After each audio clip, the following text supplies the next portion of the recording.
Hey guys, this is Kesa Singh. I welcome everyone on this channel. If you are new on this channel, please like, share and subscribe the channel for latest video updates. So hey guys, आज से हम एक new series start करने वाले हैं जो कि history से रिलेटेड होगी. आज से हम अपनी हिस्ट्री को स्टार्ट करेंगे, हिस्ट्री को प्रोसीड करेंगे. चाहे आप किसी भी गवर्नमेंट एग्ज़ाम की तैयारी कर रहे हो, चाहे आप एसएससी की तैयारी कर रहे हो, यूपीएससी की तैयारी कर रहे हो या फिर किसी भी कॉम्पिटिटिव एग्ज़ाम की अगर आप तैयारी कर रहे हो, उसमें जीएस पोर्शन पूछा ही जाता है और जीएस पोर्शन में एक बहुत ही इंपॉर्टेंट टॉपिक है हिस्ट्री. ये सीरीज़ जो है आपकी हर एक कॉम्पिटिटिव एग्ज़ाम में हेल्प करने वाली हैं.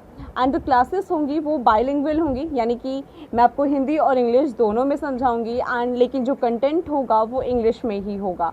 गाइस, आपको ये वीडियोस बहुत ज़्यादा हेल्पफुल होने वाली हैं. प्लीज़ इस वीडियोस को ज़्यादा से ज़्यादा लोगों तक आप लोग शेयर कीजिएगा अगर आपको वीडियोस पसंद आती हैं तो. आज की जो वीडियो है इसमें हम बेसिकली टाइमलाइन के ऊपर डिस्कशन करेंगे कि एशियंट और मेडिवल हिस्ट्री की टाइमलाइन क्या है. बिकॉज यू ऑल नो कि टाइमलाइन कितना इम्पॉर्टेंट रोल प्ले करता है. जब तक कि आपको टाइमलाइन नहीं पता तब तक आप हिस्ट्री को एक स्टोरी फॉर्मेट में आप लर्न नहीं कर सकते, उसे समझ नहीं सकते. आई नो कि टाइमलाइन इतना ज़्यादा इंपॉर्टेंट नहीं है कि आपको रट्टा लगाना है टाइमलाइन को, but still it is important कि आप उसको हिस्ट्री को एज अ स्टोरी फॉर्मेट में आप उसे लर्न कर सको, आपको समझ में आ सके कि हाँ इस टाइम पीरियड में ये हुआ था. ओके, अगर आप किसी अदर कॉम्पिटिटिव एग्जाम की तैयारी कर रहे हो लाइक एसएससी वगैरह या फिर किसी अदर कॉम्पिटिटिव एग्जाम की, तो वहाँ पर टाइमलाइन से रिलेटेड भी क्वेश्चंस पूछे जाते हैं.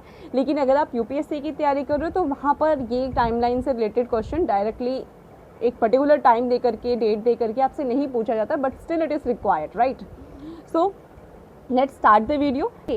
गाइज, जब भी हम लोग बात करते हैं टाइमलाइन के बारे में या फिर हिस्ट्री के बारे में, तो जनरली जब हम हिस्ट्री स्टार्ट करते हैं तो हम लोग ये लेकर के चलते हैं कि हिस्ट्री जो है वो इंडस वैली सिविलाइजेशन से स्टार्ट हुई है, राइट. लेकिन हिस्ट्री जो है वो इंडस वैली सिविलाइजेशन से स्टार्ट नहीं हुई है, बल्कि जो हमारी हिस्ट्री है वो बिफोर इंडस वैली सिविलाइजेशन से पहले भी एग्जिस्ट करती थी. ओके, ये चीज़ आपको बहुत अच्छे से क्लियर होनी चाहिए. आप ये ना सोचिए कि हिस्ट्री हमारी इंडस वैली सिविलाइजेशन से ही स्टार्ट हुई है. नो, हिस्ट्री आपकी इंडस वैली सिविलाइजेशन से पहले भी एग्जिस्ट करती थी. अब हिस्ट्री जो है वो आपकी 3 टाइप्स की होती है. कितने टाइप्स की होती है? 3 टाइप्स की. ओके, जो फर्स्ट हिस्ट्री होती है आपकी, that is pre history. What? That is pre history. अब प्री हिस्ट्री का मतलब क्या होता है?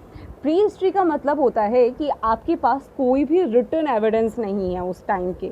ओके, यानी कि नो रिटन एविडेंस, कोई रिटन एविडेंस नहीं है, कोई लिखित दस्तावेज नहीं है आपके पास. एग्जाम्पल के लिए आप इसको लिख सकते हो, ऐसा टाइम पीरियड जो था वो था स्टोन एज. यानी स्टोन एज का हमारे पास कोई भी रिटन डॉक्यूमेंट नहीं है. ओके, टाइम पर ये टाइम पीरियड ऐसा था जहाँ पर यार लोग एग्जिस्ट करते थे, बट वो जो बोलते थे, वो लोग जो भी चीज़ वो लोग प्रोसीड करते थे, जो भी उनकी लाइफस्टाइल थी, उनके बारे में हमारे पास कोई डॉक्यूमेंट नहीं है, राइट. हमारे पास कोई रिटन एविडेंस नहीं थे. इसका मतलब ये बिल्कुल भी नहीं कि लोग बोलते ही नहीं थे, लोग बोलते थे बट हमारे पास कोई रिटन डॉक्यूमेंट नहीं है. दैट हिस्ट्री एक ऐसा टाइम पीरियड है जब आपके पास कोई भी रिटन डॉक्यूमेंट्स नहीं थे. एग्जाम्पल के लिए स्टोन एज. नेक्स्ट टाइप की जो हिस्ट्री होती है that is proto history. Proto history में भी हम हिस्ट्री को डिवाइड करते हैं.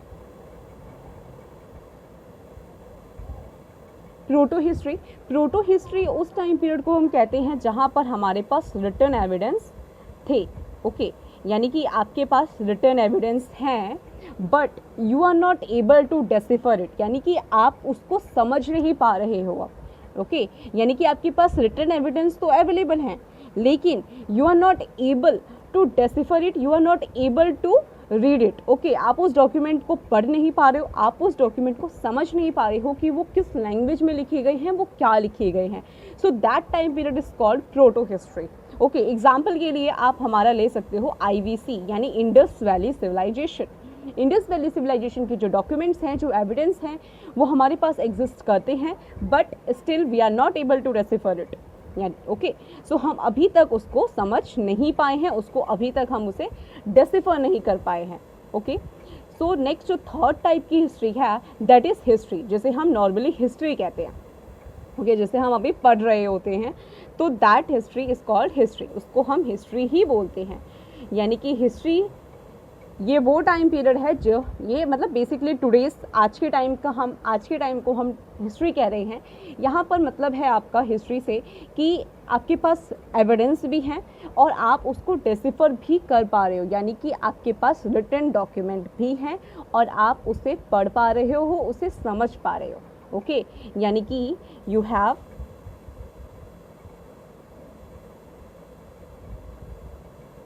written evidence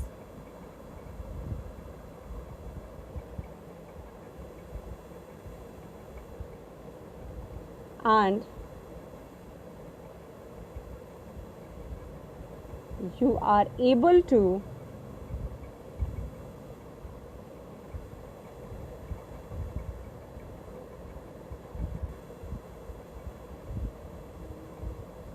decipher it. Okay, so I hope इतना तो आपको क्लियर हो गया होगा। बिफोर वी स्टार्टिंग टाइमलाइन, ये जो चीज़ थी ये बहुत ही इंपॉर्टेंट थी जो आपको समझना ज़रूरी था। सो होप आपको ये चीज़ें क्लियर हो गई होंगी कि हिस्ट्री को हम 3 पार्ट्स में डिवाइड करते हैं। First is prehistory, second is proto history and third is history. Okay, so यहाँ तक आपका अगर हो गया हो तो हम आगे प्रोसीड करते हैं। नेक्स्ट अब हम टाइमलाइन के बारे में बात करते हैं। ओके, सो टाइमलाइन जो है बेसिकली सबसे पहले हम प्री हिस्ट्री के टाइम की बात करेंगे। सो प्री हिस्ट्री आपका स्टार्ट होता है, सबसे पहले आप ऊपर अगर आप नोट कर रहे हो तो आप ऊपर टाइटल डाल लीजिए टाइमलाइन। ओके, सो सबसे पहले हम बात करेंगे प्री हिस्ट्री की। किसकी? Prehistory. So prehistory आपकी स्टार्ट हुई है 5 लाख BC से। प्री हिस्ट्री आपकी कब से स्टार्ट हुई है? 5 लाख BC से and it is still proceed to 6000 BC। कहाँ से कब तक है ये? 5 लाख BC से 6000 BC तक आपका जो टाइम पीरियड है that is pre history. I hope आपको BC और AD का कॉन्सेप्ट तो क्लियर ही होगा कि BC और AD का कॉन्सेप्ट क्या है। अगर नहीं क्लियर है तो मैं आपको समझा दूंगी। ओके, सो प्री हिस्ट्री आपका 5 लाख BC से 6K BC तक है, यानी कि 6000 BC तक है। ठीक है, और ये चीज़ आपको ध्यान रखनी है कि ये जो मैंने टाइमलाइन लिखवाई है 5 लाख BC से 6K BC, ये इंडियन प्रोस्पेक्टिव से है। Okay, not from the world prospective. Okay, अगर ये वर्ल्ड प्रोस्पेक्टिव से होती तो ये 10 लाख BC से स्टार्ट हो रहा होता। ठीक है, ये जो 5 लाख मैंने लिखवाया है ये 5 की जगह 10 लाख BC होता, बट बिकॉज हमें इंडियन हिस्ट्री पढ़नी है तो ये 5 लाख BC है। Okay, not 10 lakh. तो आई होप इतना तो आपको क्लियर हो गया होगा कि 5 लाख BC से हमारा जो टाइम सीरीज स्टार्ट होता है, टाइम पीरियड स्टार्ट होता है, वो होता है प्री हिस्ट्री। अब प्री हिस्ट्री के अंदर ही आपके अलग अलग फेजेस हैं, राइट? आपने पढ़ा होगा पैलोलिथिक, मेसोलिथिक, नियोलिथिक। सो ये सारे जो फेजेस हैं वो प्री हिस्ट्री के अंडर ही आपके आते हैं। प्री हिस्ट्री के अंडर है आपका palaeolithic phase. Okay, so you can note with me, जैसे जैसे मैं नोट करवा रही हूँ, जैसे जैसे मैं लिख रही हूँ, आप इसके साथ साथ नोट करो और इसे समझ लो। अगर आपको आप साथ के साथ नोट नहीं करते तो आप एक काम करो, आप इसे समझो, स्क्रीनशॉट ले लो। ओके, क्योंकि समझना ज़रूरी है। नोट तो आप बाद में भी इसे कर सकते हो अगर आपको समझ में आ जाता है तो। ओके, सो सबसे पहला टाइम पीरियड जो प्री हिस्ट्री में है वो है पैलोलिथिक। ओके, सब टाइटल जो है प्री हिस्ट्री में जो फर्स्ट सब टाइटल है दैट इज़ पैलोलिथिक फेज। ये कहाँ तक चलता है? 10,000 BC तक चलता है। Second is your Mesolithic. Mesolithic phase जो है आपका वो 10K से चलता है आपका 6K BC तक। ओके, यानी 10,000 BC से आपका 6000 BC तक जो फेज था उसे हम मीसोलिथिक फेज कहते हैं। And third is your Neolithic phase. Okay, so Neolithic phase, your Neolithic phase start with 6K, वो आपका 6K BC से स्टार्ट होता है एंड आपका ये प्रोसीड करता है 3K तक। Okay,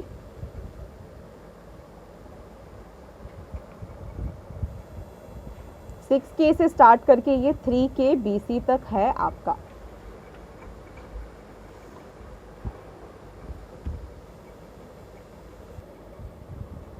okay. सो न्योलिथिक फेज आपका 6K से स्टार्ट होता है, 6000 BC से स्टार्ट होता है एंड ये आपका चलता है 3000 BC तक। और जो न्योलिथिक फेज जैसे ही एंड होता है उसके बाद धीरे धीरे हमारी एक सिविलाइजेशन सामने आती है, राइट। जैसे जैसे आपका न्योलिथिक फेज एंड होने के सीरीज़ में आते हैं, जैसे जैसे आपका न्योलिथिक फेज 3000 BC के नियरेस्ट आता है, आपको देखने को मिलता है कि एक न्यू सिविलाइजेशन जो है वो आपके सामने इंडिया में डेवलप हो रही है। ओके, इंडिया में एक न्यू सिविलाइजेशन डेवलप कर रही थी and that civilization is Indus valley civilization, और उस सिविलाइजेशन का नाम था इंडस वैली सिविलाइजेशन। अब IVC यानी कि इंडस वैली सिविलाइजेशन जो स्टार्ट हुई है, इंडस वैली सिविलाइजेशन आपकी स्टार्ट होती है 2600 BC से एंड ये आपकी चलती है 1800 BC तक। ओके, ठीक है। तो इंडस वैली सिविलाइजेशन आपकी स्टार्ट होती है 2600 BC से एंड ये कब तक चलती है? 1800 BC तक। और जैसे ही 1800 BC आता है, ये जो इंडस वैली सिविलाइजेशन थी, ये जो सिविलाइजेशन जो इंडिया में एग्जिस्ट कर रही थी यानी कि IVC, वो धीरे धीरे इंडिया से डिसअपियर हो जाती है, वो पूरी तरह से इंडिया से डिसअपियर हो जाती है ये सिविलाइजेशन। ओके, जब आप इंडस वैली सिविलाइजेशन के चैप्टर को रीड करोगे देन यू विल फाइंड कि जो इंडस वैली सिविलाइजेशन है वो इंडिया के एक तो वेस्टर्न पार्ट में एग्जिस्ट कर रही थी और हमारा जो पाकिस्तान वाला पार्ट है, राइट, पाकिस्तान में जो है, पाकिस्तान वाले पार्ट में भी इंडस वैली सिविलाइजेशन एग्जिस्ट कर रही थी। लेकिन आप खुद सोचो कि जो हमारा IVC थी, इंडस वैली सिविलाइजेशन थी, वो सिर्फ इंडिया के वेस्टर्न पार्ट में और पाकिस्तान वाले पार्ट में पाकिस्तान वाले साइड में एग्जिस्ट कर रही थी। बट क्या रेस्ट ऑफ द कंट्री, हमारी जो रेस्ट ऑफ द कंट्री है, क्या वहाँ पर कोई चीज़ फॉलो नहीं हो रही थी? वहाँ पे कोई कल्चर नहीं फॉलो किया जा रहा था? वहाँ पे कोई प्रैक्टिस नहीं लोग फॉलो कर रहे थे? वहाँ पर भी तो कुछ ना कुछ लोग फॉलो कर रहे होंगे, कुछ लोग कुछ प्रैक्टिस कर रहे होंगे, राइट। तो वो लोग जो फॉलो कर रहे थे, लोगों जो प्रैक्टिस कर रहे थे other rest of the country में हमारे, तो उसका जो वो जो कल्चर था दैट इज़ चाल्कोलिथिक कल्चर। क्या था? Chalcolithic culture. तो जैसे ही आपका IVC डिसअपियर हुआ, जैसे ही आपका IVC यानी इंडस वैली सिविलाइजेशन डिसअपियर होना स्टार्ट हुआ, वैसे ही हमारा जो चाल्कोलिथिक कल्चर था वो डोमिनेंट बनना स्टार्ट हुआ, एविडेंट होना स्टार्ट हुआ। ओके, जो नेक्स्ट टाइमलाइन में आपका टॉपिक है that is chalcolithic culture.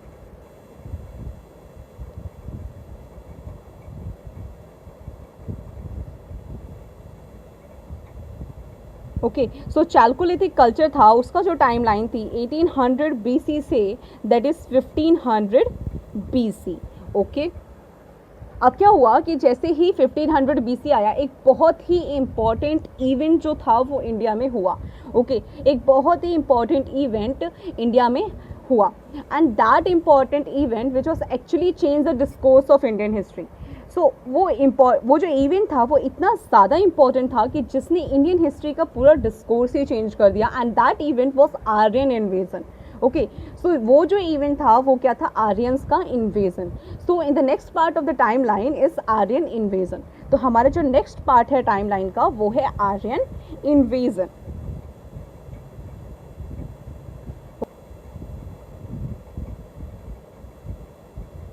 Advent of Aryans, ठीक है।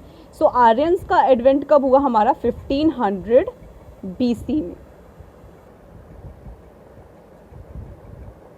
और आर्यंस के एडवेंट के बाद जो टाइम पीरियड इंडिया में स्टार्ट हुआ that time period was known as Vedic period. Okay, उस टाइम पीरियड को हम क्या कहते हैं? वैदिक पीरियड कहते हैं। आपका जो वैदिक पीरियड स्टार्ट हुआ, वैदिक पीरियड आपका 1500 BC से स्टार्ट हुआ और वो चला कब तक? 600 BC तक। ओके, वैदिक पीरियड ये आपका स्टार्ट हुआ 1500 BC से और ये चला आपका 600 BC तक। अब वैदिक पीरियड भी जो है इसे हम 2 पार्ट्स में डिवाइड कर सकते हैं। First is early and second is later. Okay, हम वैदिक पीरियड को 2 पार्ट्स में डिवाइड कर सकते हैं। First is early Vedic period and second is later Vedic period. अब अर्ली वैदिक पीरियड जो था वो आपका 1500 से स्टार्ट हुआ और चला कब तक? ये चला आपका 1000 BC तक। ओके। और जो लेटर वैदिक पीरियड था ये आपका स्टार्ट हुआ 1000 से और ये चला आपका 600 BC तक, राइट।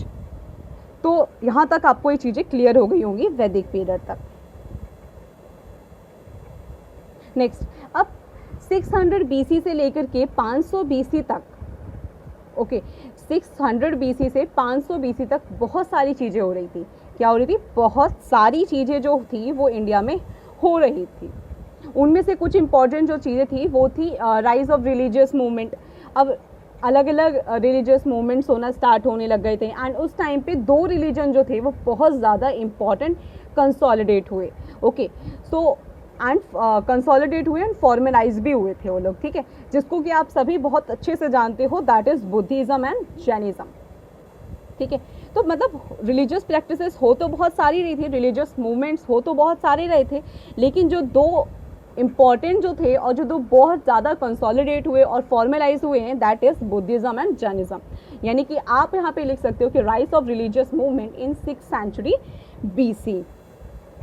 सो नेक्स्ट टॉपिक आप टाइमलाइन में लिखोगे, rise of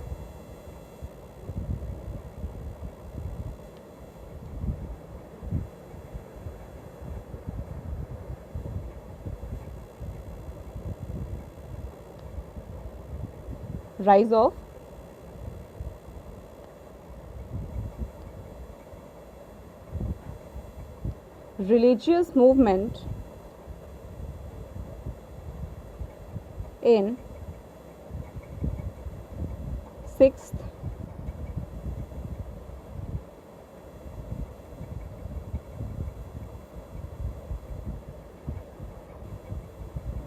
century BC, okay. तो 6th century BC में आपके रिलीजियस मूवमेंट्स होना स्टार्ट हुए। सो आप इधर इनके सब टॉपिक्स में डाल सकते हो बुद्धिज़्म और जैनिज़्म, बुद्धिज़्म और जैनिज़्म, ओके। सो होप इतना तो क्लियर हो गया होगा आपको, इतनी टाइमलाइन आपको क्लियर होगी। अब होता क्या है कि बुद्धिज़्म और जैनिज़्म हमारे दो रिलीजन्स थे जो कि हमारे बहुत ज़्यादा डोमिनेट हुए, कंसोलिडेट हुए और फॉर्मलाइज हुए। हमें नोट करने वाली बात ये है कि सिर्फ यही दो रिलीजन्स नहीं थे जो बहुत ज़्यादा मतलब इमर्ज कर रहे थे, बल्कि इनके अलावा और भी रिलीजन्स थे जो कि इमर्ज कर रहे थे, जैसे कि आजीविकास थे और बहुत सारे और रिलीजन्स थे जो कि एग्जिस्ट कर रहे थे, इमर्ज कर रहे थे, ठीक है। लेकिन अब यहाँ पे नोट तो ये आप साइड में नोट में लिख सकते हो आप कि इनके अलावा और भी चीज़ें थी, और भी रिलीजन्स थे जो कि हमारे डोमिनेंट हो रहे थे, जो कि इमर्ज कर रहे थे, and that is Ajivika for example, okay. जो टाइम पीरियड था यहाँ पर हमारे 16 महाजनपद इमर्ज होना स्टार्ट हुए, ओके। सो आप अपनी टाइमलाइन में जो नेक्स्ट टॉपिक डालोगे that is rise of 16 Mahajanapada in 6th century BC, okay. So right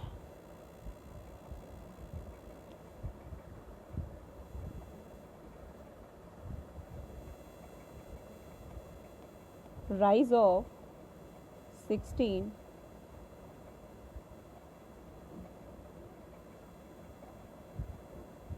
Mahajanpadas in 6th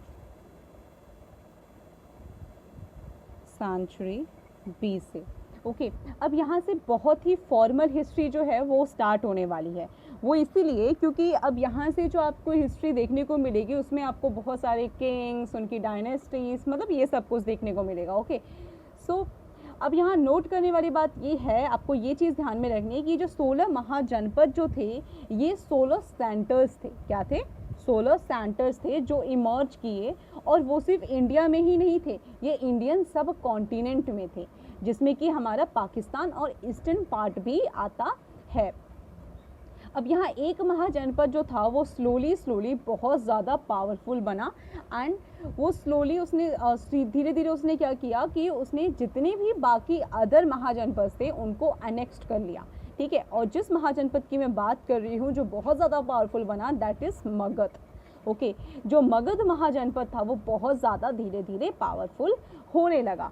सो अब आप जो नेक्स्ट टॉपिक डालोगे that is Magadh, okay.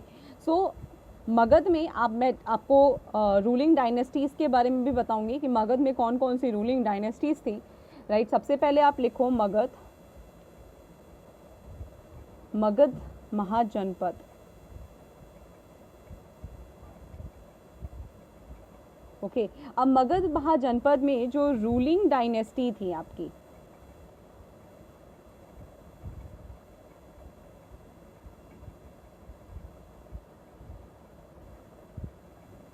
Ruling dynasties कौन कौन थी आपकी? सबसे पहले तो आपकी जो थी वो थी हर्यंका, हर्यंका डायनेस्टी। हर्यंका डायनेस्टी जो थी इसका टाइम फ्रेम था 554 BC। ओके, अब इसी के साथ आप आगे नोट करते जाना, हर्यंका के साथ आपकी जो अदर डायनेस्टीज थी उनका नाम, ओके, और उनका टाइम फ्रेम। अब हर्यंका के बाद जो नेक्स्ट डायनेस्टी थी उसका नाम था शिशुनाग डायनेस्टी। क्या था? शिशुनाग डायनेस्टी। अब शिशुनाग डायनेस्टी जो थी उसका टाइम फ्रेम था आपका 413 BC।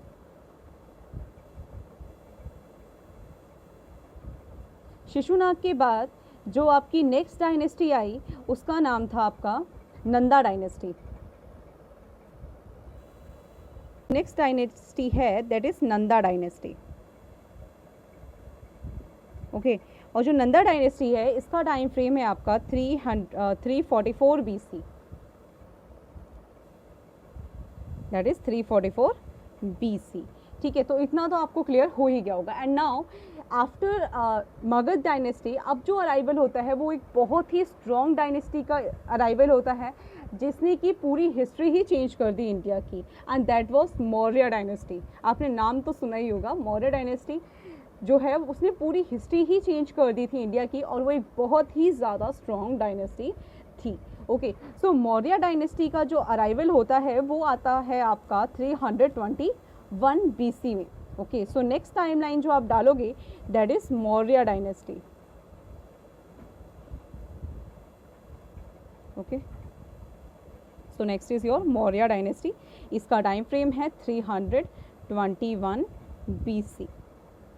डायनेस्टी का क्या है कि जब मौर्य डायनेस्टी ने जब इंडिया को रूल किया था देन ऑल ऑफ इंडिया, ठीक है, पूरा इंडिया यानी कि इंक्लूडिंग पाकिस्तान, ठीक है, पाकिस्तान भी पहले इंडिया का ही पार्ट था, तो पूरा का पूरा इंडिया जिसमें कि वो पूरा का पूरा इंडिया के साथ साथ पाकिस्तान पूरा का पूरा वो किसके कंट्रोल में था? मौर्य डायनेस्टी के कंट्रोल में था। ठीक है, but after the death of Ashoka, जब अशोका की डेथ हुई तो धीरे धीरे क्या हुआ, मौर्य डायनेस्टी वीक होती गई, क्योंकि अब जो रूलर्स आए थे वो इतने पावरफुल नहीं थे। ठीक है, सो बेसिकली आप ये अलग अलग आगे लेटर ऑन आप हम पढ़ेंगे कि मौर्य डायनेस्टी में कौन कौन से रूलर्स थे, उन सब के बारे में हम आगे पढ़ेंगे। ठीक है, अशोका और भी बहुत सारे, बिम्बिसार, बहुत सारे अलग अलग रूलर्स के बारे में हम पढ़ेंगे आगे, लेकिन यहाँ पर मैं सिर्फ आपको टाइमलाइन लिखवा रही हूँ। लेकिन ये चीज़ आपको ध्यान रखनी है कि जैसे ही अशोका की डेथ हुई, अशोका की डेथ के बाद जो मौर्य डायनेस्टी थी वो वीक होती गई, क्योंकि आगे आने वाले जो रूलर्स थे वो उतने ज़्यादा पावरफुल नहीं थे जैसे कि पहले के उसके रूलर्स थे। ठीक है, तो after the end of Mauryas, जब मौर्यास का एंड हुआ, इंडिया बहुत सारे छोटे छोटे किंगडम्स में डिवाइड हो गया। ठीक है, पहले जो था इंडिया वो एक सेंट्रल लेवल पे था। ठीक है, मतलब इंडिया को एक बहुत ही पावरफुल किंगडम ने, एक बहुत ही पावरफुल डायनेस्टी ने पूरे इंडिया को रूल कर रही थी, राइट। लेकिन अब जो क्या हुआ, after the death of Ashoka, अब जो हमारा पूरा इंडिया था वो एक बहुत सारे छोटे छोटे किंगडम्स में डिवाइड हो गया था। इस टाइम पे बहुत सारे रूलर्स जो थे वो इमर्ज हुए थे, क्योंकि अब कोई एक सेंट्रल अथॉरिटी तो नहीं थी एंड इंडिया अब यूनाइटेड नहीं था। ठीक है, that's why after the end of Maurya that period is called as post Mauryan period. ठीक है, मौर्य डायनेस्टी के बाद जो भी टाइम आया, मौर्य डायनेस्टी के एंड होने के बाद जो टाइम पीरियड आया उसे हम पोस्ट मौर्यन पीरियड कहते हैं। और पोस्ट मौर्यन पीरियड कहने का रीज़न ही यही है कि जब मौर्यास थे उस टाइम पर जो इंडिया था वो एक सेंट्रल अथॉरिटी था, लेकिन मौर्यास के एंड के बाद जो इंडिया थी वो एक बहुत सारे छोटे छोटे किंगडम्स में डिवाइड होगी, और अब कोई एक सेंट्रल रूलर नहीं था, सेंट्रल अथॉरिटी नहीं थी। दैट्स वाई इसे हम कहने लग गए पोस्ट मौर्यन पीरियड। एंड इस टाइम पे फॉरेनर्स इंडिया में आए।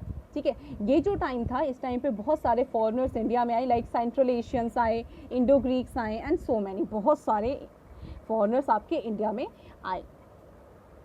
अब पोस्ट मॉडर्न जो है वो रफली आपका स्टार्ट कब से होता है? पोस्ट मॉडर्न रफली आपका 185 BC से स्टार्ट होता है और 300 AD तक चलता है। ओके, सो पोस्ट मौर्य जो पीरियड है आपका दैट इज वो आपका स्टार्ट होता है रफली 185 BC से और एंड होता है आपका 300 AD तक। और ये चीज़ आपको ध्यान रखनी है कि ये जो टाइम पीरियड है ये रफली है, मैं एग्जैक्ट टाइम पीरियड आपको नहीं बता रही, जैसा मैंने पढ़ा है मैं वैसा ही बता रही हूँ, रफली टाइम पीरियड है। ओके, सो मौर्य जैसे ही स्टार्ट होता है तो बहुत सारे आउटसाइडर्स इंडिया में आए। नेक्स्ट पॉइंट आप डालो आउटसाइडर्स। अब आउटसाइडर्स में सबसे पहले जो आपको देखने को मिलता है दैट इज इंडो ग्रीक्स। सबसे पहले कौन है? Indo Greeks. ये आपके आए थे 165 BC में, ठीक है। फिर शाकास आए, फिर रहे आपका शाकास का जो टाइम फ्रेम है वो है 90 BC। देन आपके पार्थियंस आए,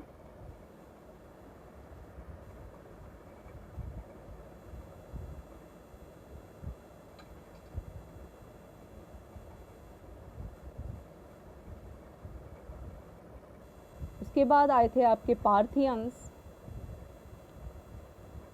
का जो टाइम फ्रेम था दैट इज 25 AD। फिर आपके आए कुशानास का जो टाइम पीरियड था दैट इज 65 AD। एंड फिर इंडिजीनियस रूलर्स, ठीक है। इसके बाद हम क्या बात करेंगे? इंडिजीनियस रूलर्स के बारे में। अब ये सब तो आउटसाइडर थे, आउटसाइडर्स के बाद कुछ इंडियंस रूलर्स के बारे में भी बात करेंगे जो इम्पोर्टेंट थे, ठीक है। सबके बारे में नहीं, ओनली इम्पोर्टेंट रूलर्स के बारे में। अब इंडिजीनियस रूलर्स, आप नेक्स्ट टॉपिक उसी में डालो, इंडिजीनियस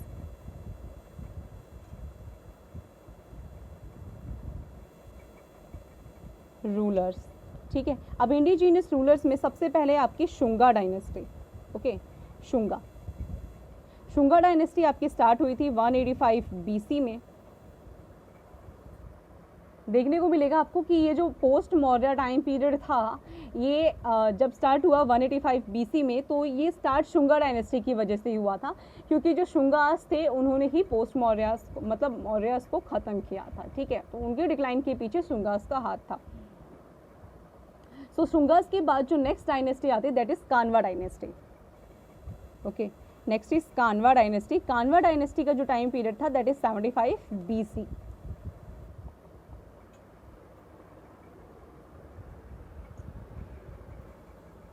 अब इसके बाद जो सतवाहनास थे, इसके बाद कहते हैं सतवाहनास बेसिकली आपके जो फॉर्म होते हैं ये 1st सेंचुरी AD में फॉर्म होते हैं। इनका एग्जैक्ट टाइम पीरियड तो कोई नहीं बता सकती मैं, बट इतना है ये एग्जैक्ट टाइम पीरियड लिखा भी नहीं है एक्चुअली कहीं पे।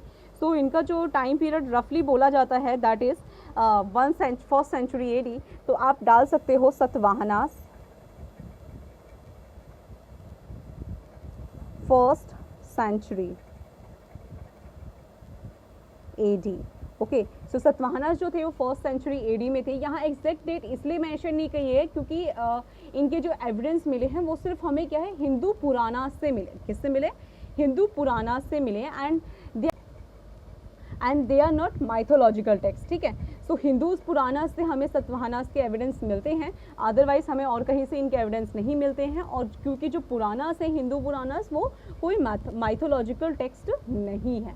ओके, सो आफ्टर 300 AD के बाद एक जो पावरफुल डायनेस्टी इमर्ज हुई उसका नाम था गुप्ता डायनेस्टी।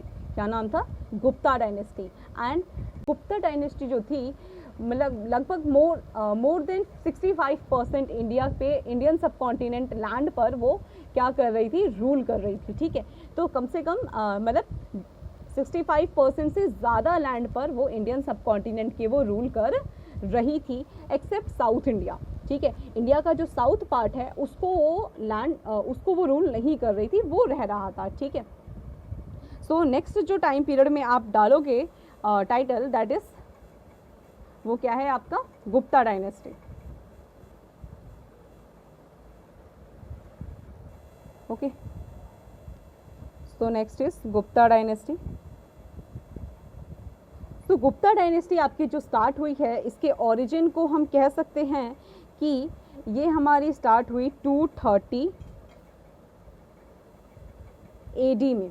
ओके, और फॉर्मल रूल जो था, मतलब गुप्ता डायनेस्टी आपकी स्टार्ट तो 230 AD में हो गई थी, लेकिन जो इसका फॉर्मल रूल स्टार्ट हुआ था दैट स्टार्ट इन 319 AD। ठीक है, सो आप इसका लिख सकते हो formal rule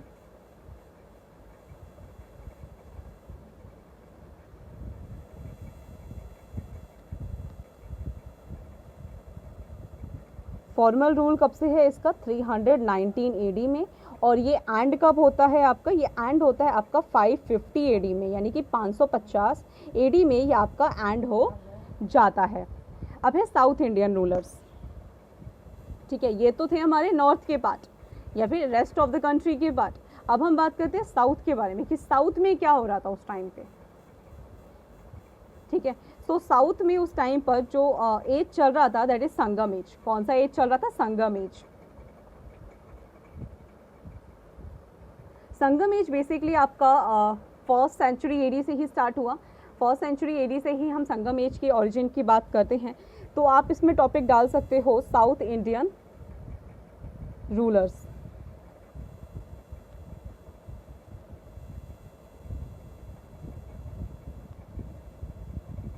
south Indian rulers में सबसे पहले आप बात करो संगम एज की।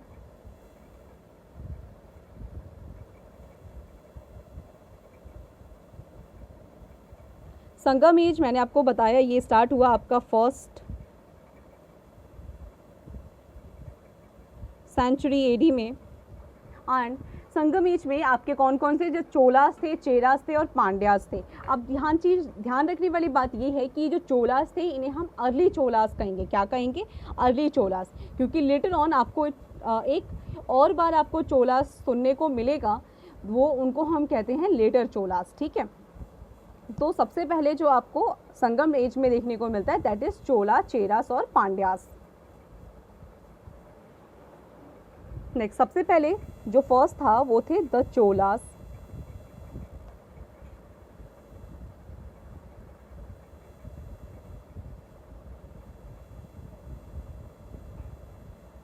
ओके, सो चोलास आपका बेसिकली इन्हें हम अर्ली चोलास कहते हैं। सेकंड थे आपके चेरास और थर्ड थे आपके पांड्यास।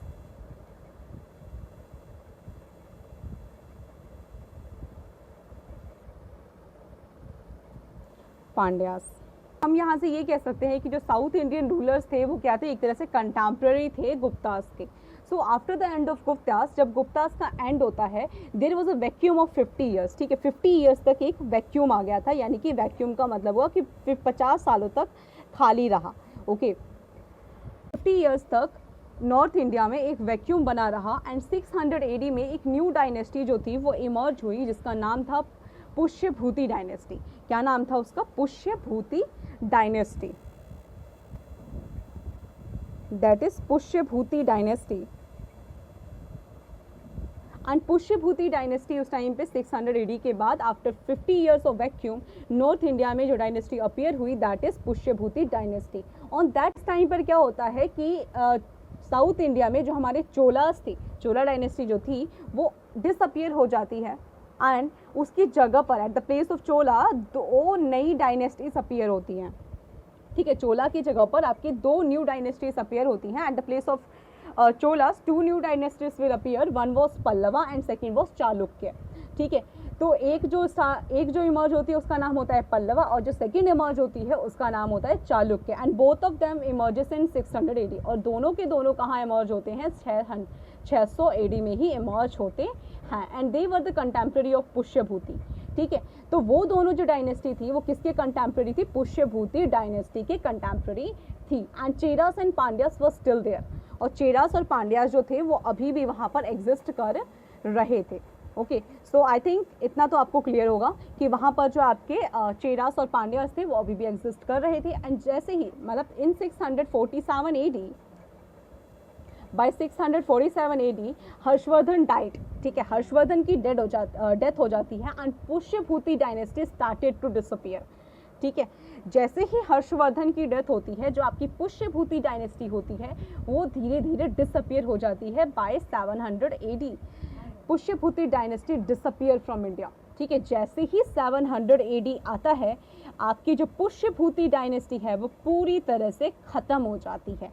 ठीक है, यानी 647 एडी में हर्षवर्धन जो था उसकी डेथ होती है एंड 780 आते आते तक पुष्यभूति डायनेस्टी पूरी इंडिया से डिसअपियर हो जाती है। सो वैक्यूम आ जाता है eastern India, northern India and the western India, and this vacuum is now filled by 3 new dynasties. ठीक, पूरे वैक्यूम को फिल कौन करता है? 3 न्यू डायनेस्टीज फिल करती हैं in north and the central India. ठीक है, and these 3 dynasties would be the Pratihara Gurjar, Pala rulers of eastern India and the Rashtrakuta of central India. ठीक है, तो ये जो वैक्यूम आता है हमारे पूरे इंडिया में, like central eastern and northern India में हमारे जो वैक्यूम आता है उसको कौन फिल करता है? 3 न्यू डायनेस्टीज फिल करती हैं जिनका नाम है Pratihara Gurjar, Pala rulers of eastern India and the Rashtrakuta of central India. So okay, so next topic जो आपके टाइमलाइन में है दैट इज प्रतिहारा गुर्जर्स।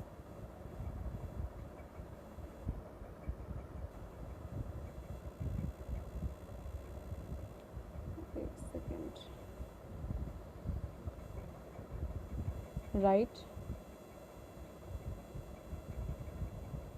प्रतिहारा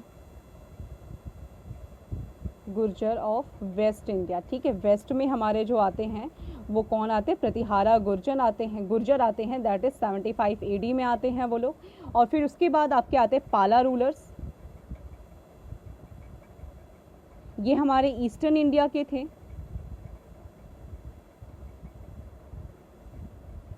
ठीक है,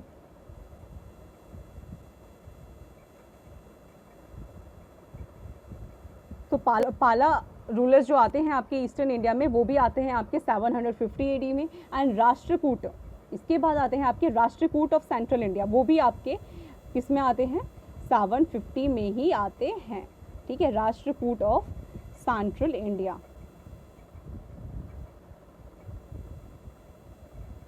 राष्ट्रकूट ऑफ सेंट्रल इंडिया, ये भी आपके 750 एडी में ही वैक्यूम को फिल करते हैं।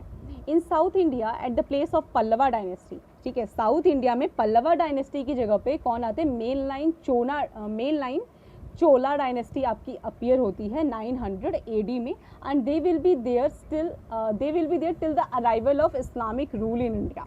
ठीक है, और ये जो न्यू मेन लाइन चोला जिसे हम कहते हैं, या फिर जिसे लेटर चोला भी कह सकते हो आप, वो आपकी 900 एडी में आती है, और ये तब तक रहती है जब तक कि इंडिया में इस्लामिक रूल नहीं आता।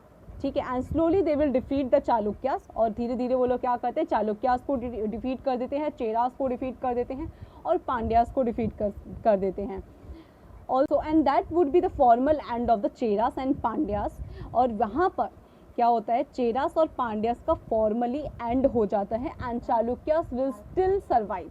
ठीक है, और चालुक्यास जो हैं आपके वो अभी भी सर्वाइव करेंगे इन समहाउ गुजरात साइड। ठीक है, तो गुजरात साइड में जो हमारे चालुक्यास थे वो अभी भी सर्वाइव कर रहे हैं, एंड जो चेरास और पांड्यास जो थे, जो साउथर्न इंडिया में थे, वो आपके फॉर्मली एंड हो चुके हैं, and there will be the division of Chalukyas. ठीक है, ये चीज़ आपको ध्यान रखनी, चालुक्यास में डिवीजन हो जाता है, and they will further move in the parts of other parts of the country.